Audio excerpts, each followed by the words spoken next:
Mr. Beast, Jimmy Donaldson. He is the man, the myth, the legend, the YouTuber. He's the #1 YouTuber. He recently surpassed PewDiePie. And, I don't know the demographics of our audience, but if you are in the demographics that he is kind of targeting, the young generation, you definitely know him. He does the most expensive stunts ever done in the history of YouTube. This is pretty insane how he pulls these off, and people always worry about, okay, what is he gonna do next?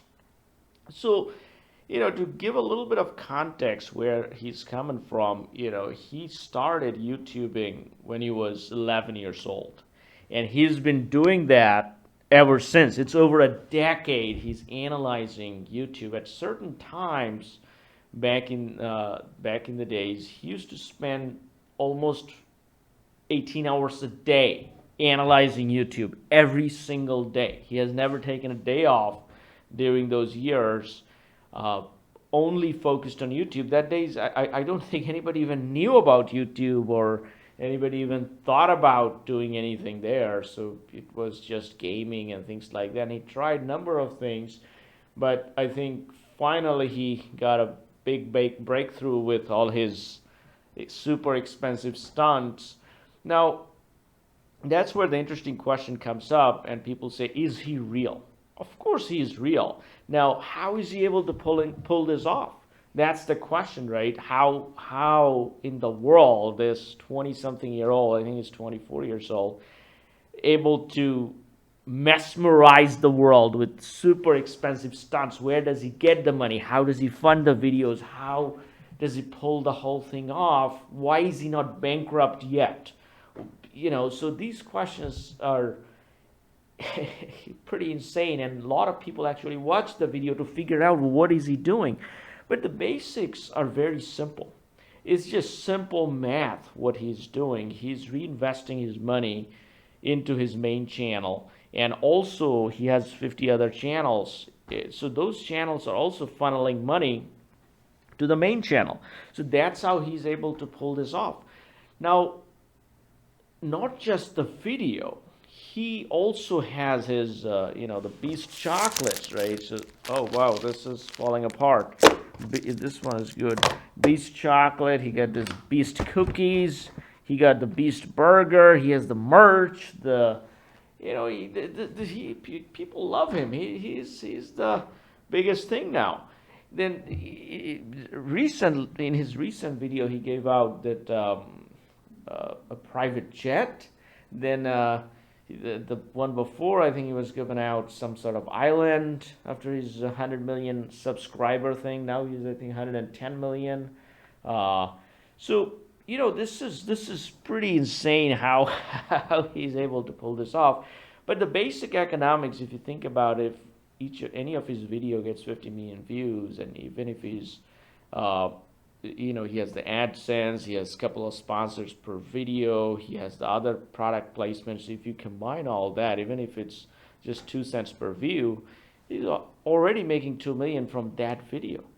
Plus, imagine all the other channels, the React channel, the gaming channel, the Spanish channel, different versions, different languages, different things that he's pulling off. So that of course he makes more money than he's putting out. Now, some video he made lose money, but that doesn't really matter because he has the subscriber base, he has the base already, he has number of businesses running.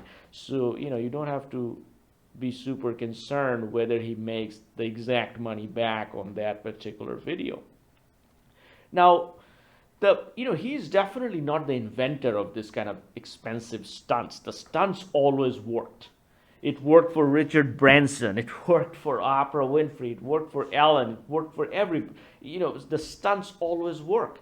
Virgin was nothing. The Richard Branson used to jump off the plane. He used to jump off this. He was doing stunts, and nobody even remembers him because it's now super old. But he used to do these stunts, and people used to go crazy. Then they were like, okay, let's check out Virgin, and that's how he got the Virgin Airlines, Virgin this, Virgin that. And the Beast is doing the same thing. He's pulling off these stunts. He goes in, he goes, buried alive. he's he's been buried alive. He was living in a ice, in a house made with ice, things like that. So he's also pulling off these stunts where there was one video, I think he didn't eat for like 30 days. So he was literally starving for 30 days. And then, so these stunts always work. Now people are thinking, okay, how long can he pull it off? I'm sure he still has a few years. He'll be able to pull it off pretty good. He will be able to do it. Because the other thing is, his competitors, they're not in the same level. They don't have the funding, they don't have the businesses to back these up, and they do not have the subscriber base. I think his close competitor right now would be this Iraq and Ryan Trahan and all these guys, but they're like 10 million subscribers, something like that. So by the time they get to 100 million, that's a few years, or even if it takes a year, by then MrBeast is 150 million.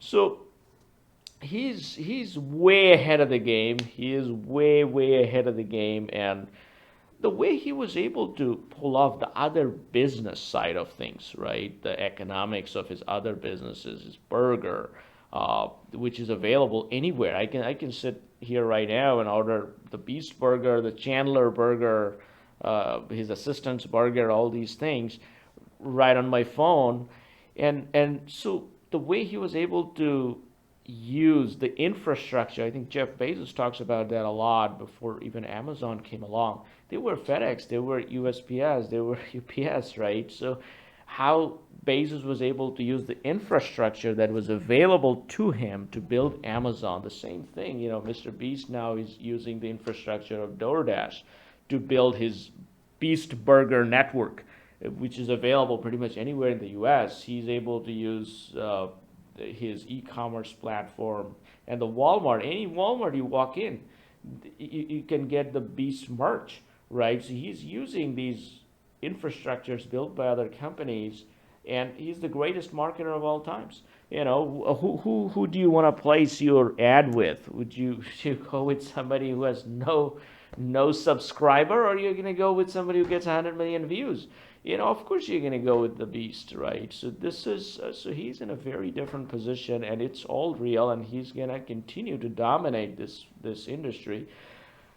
One thing I always worried about it, that how expensive can he go with the stunts, and if the corporations, they can outspend him. Of course they can outspend him. They're already outspending him. They spend $10 million on a Super Bowl ad.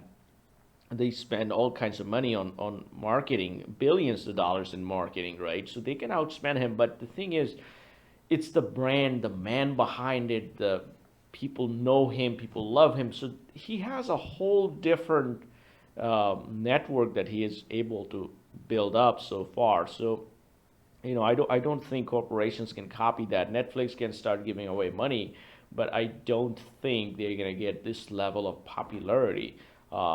So having said that, he will still have to be a lot more creative. He needs to take his creativity to the next level for sure. Otherwise, people, okay, I kind of know what the structure is going to be. But having said that, I would say click-through rate, CTR, and retention rate, average view time, so average view duration, or AVD, whatever these terms are. He's the master of these YouTube analytics. But once I start watching a Beast video, I cannot stop. I personally tried. I was like, nah, that's enough. I know. Okay, let me. But he is able to cut into the camera angle. He's able to throw in something, the graphics, however way he presents. It's just amazing. He's one of the most talented filmmaker in this context, the YouTube context, the social media context, that I can ever imagine exist. So that's basically what we're going to talk about. That's basically it. So yeah, Thank you. Thank you for watching the Tom Style Show.